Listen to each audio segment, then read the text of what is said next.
Selamat sejahtera kepada Miss Siti Alia dan rakan-rakan pelajar. Nama saya Aiden Daniel Lewin dari kumpulan 7 dan hari ini saya dan rakan sekumpulan akan membentangkan tentang Pertubuhan Bangsa-Bangsa Bersatu ataupun PBB. Khususnya ialah latar belakang PBB, objektifnya, faedah PBB, peranan Malaysia dalam PBB dan akhirnya faedah yang dapat Malaysia diperoleh daripada PBB. Pertama sekali ialah latar belakang Pertubuhan Bangsa-Bangsa Bersatu.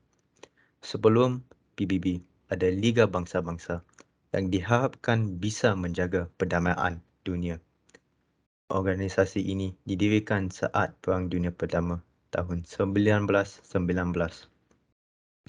Liga Bangsa-Bangsa adalah organisasi antara kerajaan pertama di seluruh dunia yang misi utamanya ialah untuk mengekalkan keamanan dunia. Ia diasaskan pada 10 Januari 1920 oleh Persidangan Keamanan Paris yang menamatkan Perang Dunia Pertama. Organisasi pertama itu menghentikan operasi pada 20 April 1946, tetapi banyak komponennya telah dipindah ke Pertubuhan Bangsa-Bangsa Bersatu yang baharu. Seterusnya, Pertubuhan Bangsa-Bangsa Bersatu ialah sebuah pertubuhan antarabangsa yang ditubuhkan pada 24 Oktober 1945 di San Francisco, California, Amerika Syarikat selepas Perang Dunia Kedua. Perang Dunia Kedua membuktikan kegagalan Liga untuk mencegah Perang Dunia. Pertubuhan Bangsa-Bangsa Bersatu menggantikan Liga selepas Perang Dunia Kedua dan mewarisi beberapa agensi dan perbadanan yang telah ditubuhkan oleh Liga.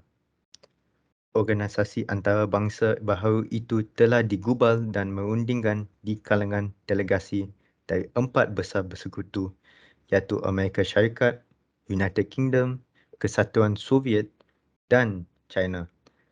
Pada persidangan Dumbarton Oaks dari 21 September hingga 7 Oktober 1944, mereka bersetuju dengan cadangan untuk maklumat, struktur dan fungsi organisasi antarabangsa baharu itu. Ia mengambil persidangan di Yalta, ditambah rundingan lanjut dengan Moskow sebelum semua isu diselesaikan. Organisasi ini disasarkan pada 20 Oktober 1945 oleh 50 negara sejuru selepas Perang Dunia Kedua, menyebabkan kehancuran negara ini seluruh dunia. Pembentukan PBB ini ialah untuk mengisytiharkan kenyataan bahawa dunia harus mengekalkan keamanan dan keselamatan antarabangsa.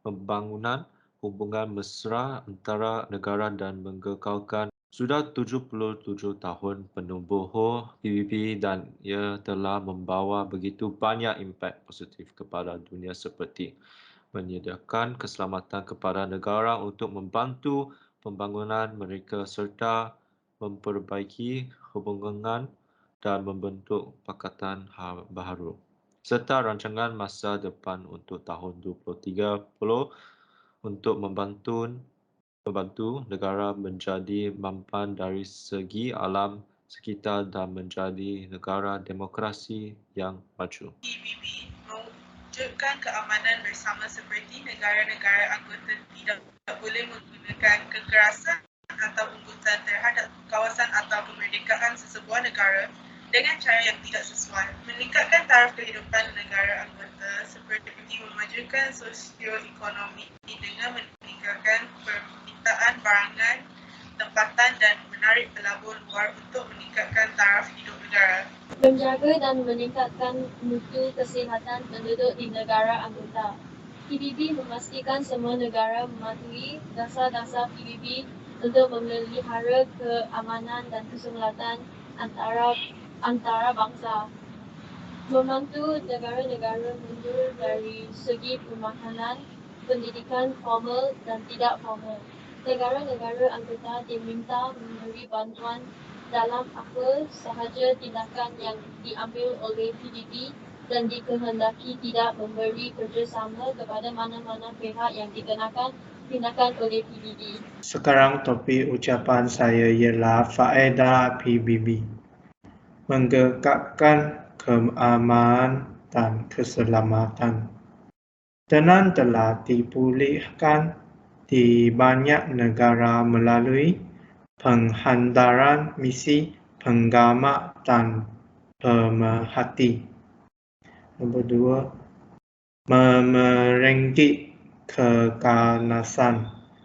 Agensi dan program PBB membantu negara melaksanakan strategi global, menyediakan panduan undang-undang dan menggerakkan kerjasama untuk memerengki keganasan antara bangsa.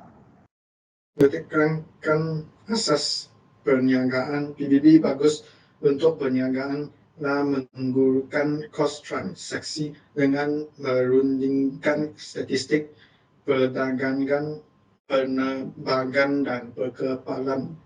Melindungi alam sekitar. PBB bekerja keras untuk menyelesaikan masalah alam sekitar global. PBB sedang menangani masalah global seperti sisa toksik hutan dan pencemaran udara. Peranan Malaysia dalam PBB. Peranan pertama ialah menyelesaikan konflik antarabangsa. Malaysia menyertai pasukan pendamai untuk menamatkan perang saudara di Kongo. Malaysia mewakili pasukan pengaman PBB ke Namibia untuk membantu negara tersebut mencapai kemerdekaan. Malaysia juga menentang taksar apartheid di Afrika Selatan. Peranan kedua ialah dari segi ekonomi.